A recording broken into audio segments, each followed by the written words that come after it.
ప్రశ్న రావణ్ అనేటోని అరెస్ట్ చేసిర్రు. అయితే ఒక దగ్గర బెయిల్ వస్తే ఇంకో స్టేషన్ లో కేసు రెడీగా ఉంటుంది, పోలీసులు రెడీగా ఉంటారు, బెయిల్ వస్తుంది కానీ మళ్ళా అరెస్ట్ చేస్తుర్రు అని కొంతమంది పరేషాన్ అవుతారు. వాళ్ళ కోసం నేను వీడియోలు కూడా చూపిస్తా ఈ రావణ్ ఏం మాట్లాడిండు అనేది. మరొక వైపు జన సైనికులు ఎక్కడైతే రావణ్ ఏ పోలీస్ స్టేషన్ కి తీసుకెళ్తారో ఆ పోలీస్ స్టేషన్ దగ్గర కుప్పలు తెప్పలుగా జన సైనికులు ఆగ్రహంతో రగిలిపోతున్నారు. మరొక వైపు ఈ ప్రశ్న రావణ్ సనాతన ధర్మం మీద విమర్శలు చేస్తే కొంతమంది పవన్ కళ్యాణ్ గారిని వ్యతిరేకించే వాళ్ళు, వైసీపీకి సంబంధించిన కొంతమంది వారిని బయటికి తీసుకురావడం కోసం నిజంగా చెమటోడుస్తున్నారు. అవన్నీ మనం మాట్లాడుకుందాము. ఫస్ట్ ఈ రావణ్ అనేటోడు ఏం మాట్లాడిండో ఒక్కసారి చూడుండ్రి. అదే విధంగా ఎందుకు పోలీసు వాళ్ళు మరి అరెస్ట్ చేస్తుర్రు, పోలీసు వాళ్ళు ఎందుకు సీరియస్గా తీసుకుర్రు అనేది కూడా ఆడి మాటలు విన్న తర్వాత మనం క్లియర్గా మాట్లాడుకుందాం. మనదైన స్టైల్లో సమాధానం అయితే చెప్తాం. ఒకసారి ఆడు మాట్లాడిన మాటలు వినుండ్రి. ఒక్క పదం కూడా, ఒక్క మాట కూడా, ఒక్క అక్షరం కూడా నేను వెనక్కి తీసుకోను. సనాతన ధర్మాన్ని ఒక్కొక్కసారి కొంతమంది ట్రోల్ చేస్తూ సన్న ఆతుల ధర్మం అని చెప్పని అంటారు. దాన్ని బూతు కింద కూడా వాడతారు. కొడుకుని మన కూటమి ప్రభుత్వం యొక్క తీరు నేను భయపడుతున్నారు, అరెస్ట్ చేస్తారు, చేయండి, అరెస్ట్ చేయండి. నేను భయపడుతున్నారు, అరెస్ట్ చేస్తారు, చేయండి, అరెస్ట్ చేయండి. విన్నారు కదా రావణ్ అనేటోడు ఏం మాట్లాడండి అనేది విన్నారు కదా. సనాతన ధర్మం గురించి నిజంగా అంత వరస్ట్ గా మాట్లాడడమే కాకుండా పోలీసులకి ఏ విధమైన సవాల్ విసురుతుండో చూసిరు కదా. అరెస్ట్ చేస్తే అరెస్ట్ చేసుకోండి, ఏం చేస్తారో చేసుకోండి, నేను అదే మాటలకు కట్టుబడి ఉన్నా అని చెప్పిండు కదా. రావణటోడే పోలీసులకు చెప్పిండు అరెస్ట్ చేస్తే చేసుకుంటారు అని చెప్పి. అదే విధంగా కట్టుబడి ఉన్నా అని చెప్పిండు. మరి ఆడు చెప్పిన మాటల్ని రావణటోడు ఏదైతే మాటలు చెప్పిండో ఆ మాటల్ని పోలీసు వాళ్ళు ఇప్పుడు నిజం చేసి చూపిస్తారు. అరెస్ట్ చేసుకోమన్నావు కదా బిడ్డ, మరి అరెస్ట్ చేసి చూపిస్తున్నాము, ఏం చేస్తారో చేసుకోరన్నావు కదా. పోలీసుల పవర్ ఏంది, చట్టం పవర్ ఏంది అనేది పోలీసులు చట్టం తన పని తను చేసుకుంటూ పోతుంది. రావణ్ మాట్లాడిన మాటలకి పోలీసుల సమాధానం స్పష్టంగా కనబడుతుంది. ముఖ్యంగా సనాతన ధర్మం మీద ఎంత నీచంగా మాట్లాడిండు కదా. ఆ మాట్లాడినాక కూడా వాళ్ళందరూ వాళ్ళకి సపోర్ట్ చేస్తుర్రు అంటే వాళ్ళందరూ సనాతన ధర్మ వ్యతిరేకులే కదా. ఒక్కసారి ఆలోచన చేయాలి. నిజంగా హిందువులు ఏ పార్టీలైనా ఉండండి, సనాతన ధర్మాన్ని పాటించే వాళ్ళు మీరు ఏ పార్టీనైనా ఉండండి, మీరు ఏ పార్టీనైనా ఉండండి, ఏ నాయకుడినైనా గౌరవించండి. మీరు అభిమానించేది ఏ నాయకుడైనా పర్లేదు, జగన్మోహన్ రెడ్డి గారైనా పర్లేదు, కేసీఆర్ గారైనా పర్లేదు, పవన్ కళ్యాణ్ గారైనా పర్లేదు, చంద్రబాబు గారైనా పర్లేదు, రేవంత్ రెడ్డి గారైనా పర్లేదు, కేటీఆర్ గారైనా పర్లేదు, ఇంకా ఏ పార్టీ నాయకుడైనా పర్లేదు. నిజంగా మీరు అభిమానించే నాయకుడిని మీరు గౌరవిస్తారు, ఏ నాయకుడిని గౌరవించినా పర్లేదు. కానీ మన ధర్మాన్ని వాడెవడో వచ్చి ఇట్లా ఇష్టం వచ్చినట్టు సనాతన ధర్మం గురించి అంత నీచంగా మాట్లాడినప్పుడు ఆ ధర్మాన్ని గౌరవించే మనందరం పార్టీలకు అతీతంగా మనందరం పాటించే ధర్మాన్ని ఎవడో ఒకడు కోన్ కిస్కా గొట్టంగాడు ఇష్టం వచ్చినట్టు మాట్లాడితే మనం సైలెంట్గా ఉందామా? అలాంటి వాడిని అరెస్ట్ చేస్తే మనందరం మనకి హిందువులమై ఉండి మన ధర్మాన్ని తిట్టినా కూడా వాడిని మనం సపోర్ట్ చేద్దామా? వాడిని ఎందుకు సపోర్ట్ చేస్తున్నారు మిగతా వాళ్ళు అనేది ఆలోచన చేయరు. నిజంగా వాళ్ళందరూ మన ధర్మాన్ని పాటించే వాళ్ళ, మన ధర్మంని గౌరవించే వాళ్ళ, మన ధర్మాన్ని వీడు ఇష్టం వచ్చినట్టు తిడుతుంటే ఏనాడన్నా ఆపిర్రా? వాళ్ళందరూ సనాతన ధర్మం గురించి రావణ్ అంటూ ఎన్ని మాట్లాడినా వాళ్ళు ఎందుకు ఆపలేదు? సనాతన ధర్మాన్ని విమర్శించిన వాళ్ళని వీళ్ళందరూ ఎందుకు సమర్థిస్తున్నారు? వాని వెంట ఎందుకుంటారు? ముఖ్యంగా వైసీపీకి చెందినటువంటి కొంతమంది నాయకులు కూడా వాళ్ళని ఎందుకు సపోర్ట్ చేస్తున్నారు? మీరందరూ సనాతన ధర్మాన్ని రావణ్ అంటోడు విమర్శ చేసిండు కదా, ఆ విమర్శ చేయడానికి మీరు సమర్థిస్తున్నారా? నిజంగా హిందూ అనటోరు ఈ రావణ్ అంటోడికి సపోర్ట్ చేస్తారా? ఒక్కసారి ఆలోచన చేయండి, గుండె మీద చేసుకొని. ఏ పార్టీకి సంబంధం లేదు. ఇప్పుడు నేను ఒక పార్టీ, మీరు ఒక పార్టీ, పలానోళ్ళు ఒక పార్టీ, ఒక్కొక్కరు ఒక రకమైన పార్టీని అభిమానిస్తారు, ఒక నాయకుడిని గౌరవిస్తారు. తప్పు లేదండి, మీ ఇష్టం, అది మీ సొంత అభిప్రాయం, మీ నిర్ణయాన్ని నేను కూడా గౌరవిస్తున్నా. కానీ మన ధర్మాన్ని ఆ విధంగా దూషించినటువంటి వ్యక్తిని పోలీసులకే ఛాలెంజ్ చేస్తుండు. మీరు అరెస్ట్ చేస్తారా? చేసుకోండి, ఏం చేస్తారో చేసుకోండి అంటే పోలీసులు మనం చేతులుగా హిందువులమైన మనం మన ధర్మాన్ని వాడు ఎన్ని విమర్శలు చేసినా మనం సైలెంట్గా ఉండొచ్చు, మనకు చేత కాకపోవచ్చు, అవసరమైతే మనలో యూనిటీ ఉండకపోవచ్చు, మనం ఏం చేయలేకపోవచ్చు. కానీ మన ధర్మాన్ని అన్నోళ్ళకి చట్టము అదేవిధంగా పోలీసులు తగిన బుద్ధి చెప్తుర్రు. ఆ బుద్ధి చెప్తుంటే ఆ పోలీసులు చేస్తున్న పని మనం గౌరవించానా వద్దా? ఒక స్టేషన్లో కాదు 100 స్టేషన్లో పెడతారు. ఎందుకంటే హిందూ అంటాడు ఒకటే ఊర్లో ఉంటాడా? ఏ ఊర్లో అయినా ఉంటాడు. ఇలాంటోడికి ప్రకాష్ రాజ్ అంటోడు సపోర్ట్ చేస్తాడు. ఆ ప్రకాష్ రాజ్ అంటోడు ఏమన్నా హిందూ ధర్మాన్ని గౌరవించడేనా? మన సీతను మన రాముడిని విమర్శించేటోడు ప్రకాష్ రాజ్. ఆ తులసి చంద్ సపోర్ట్ చేస్తుంది. ఏ రోజైనా తులసి చంద్ సనాతన ధర్మాన్ని సపోర్ట్ చేస్తూ మాట్లాడుతుందా? అస్సలు మాట్లాడదు. వీళ్ళందరూ ధర్మాన్ని వ్యతిరేకించే వాళ్ళందరి టార్గెట్ ఒక్కటే, ఆ ధర్మాన్ని ఎవడు విమర్శ చేసినా వాడిని కాపాడుకుంటారు.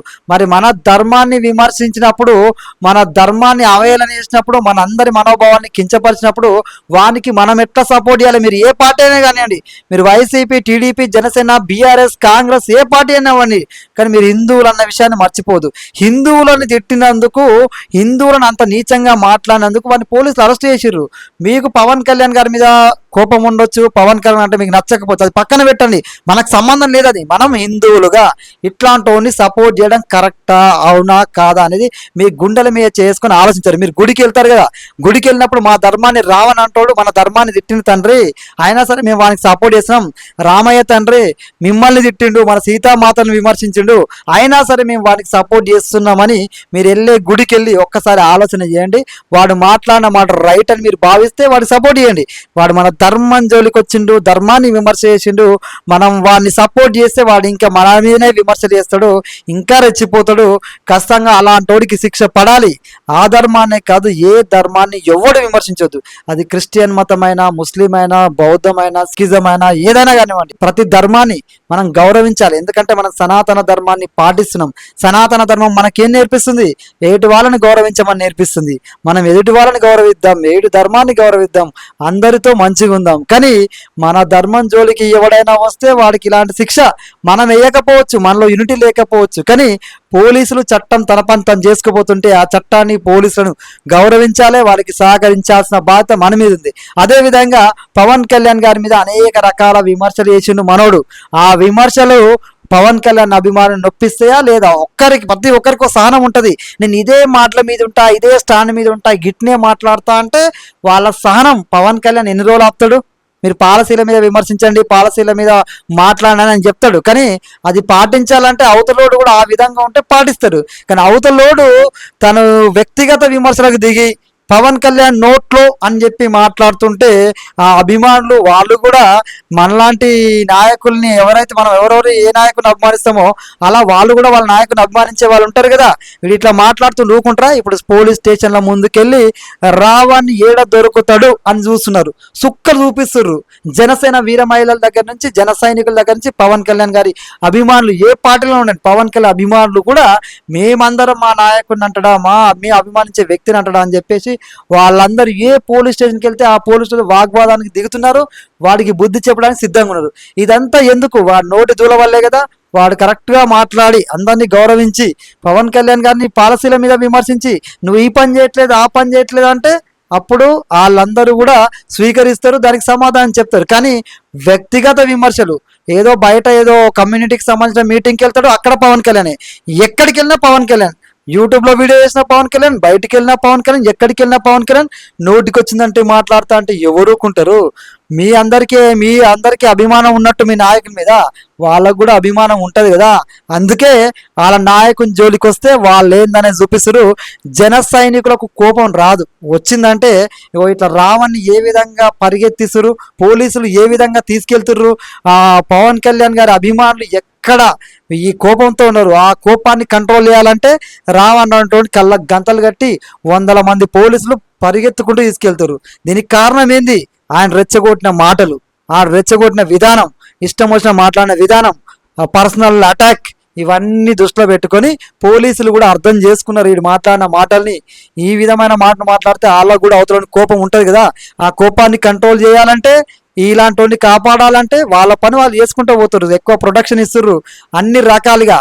ఏం చేస్తారు పోలీసులు, ఏం చేసుకుంటారో చేసుకోండి అన్నావు కదా. ఇప్పుడు అర్థమవుతుందా?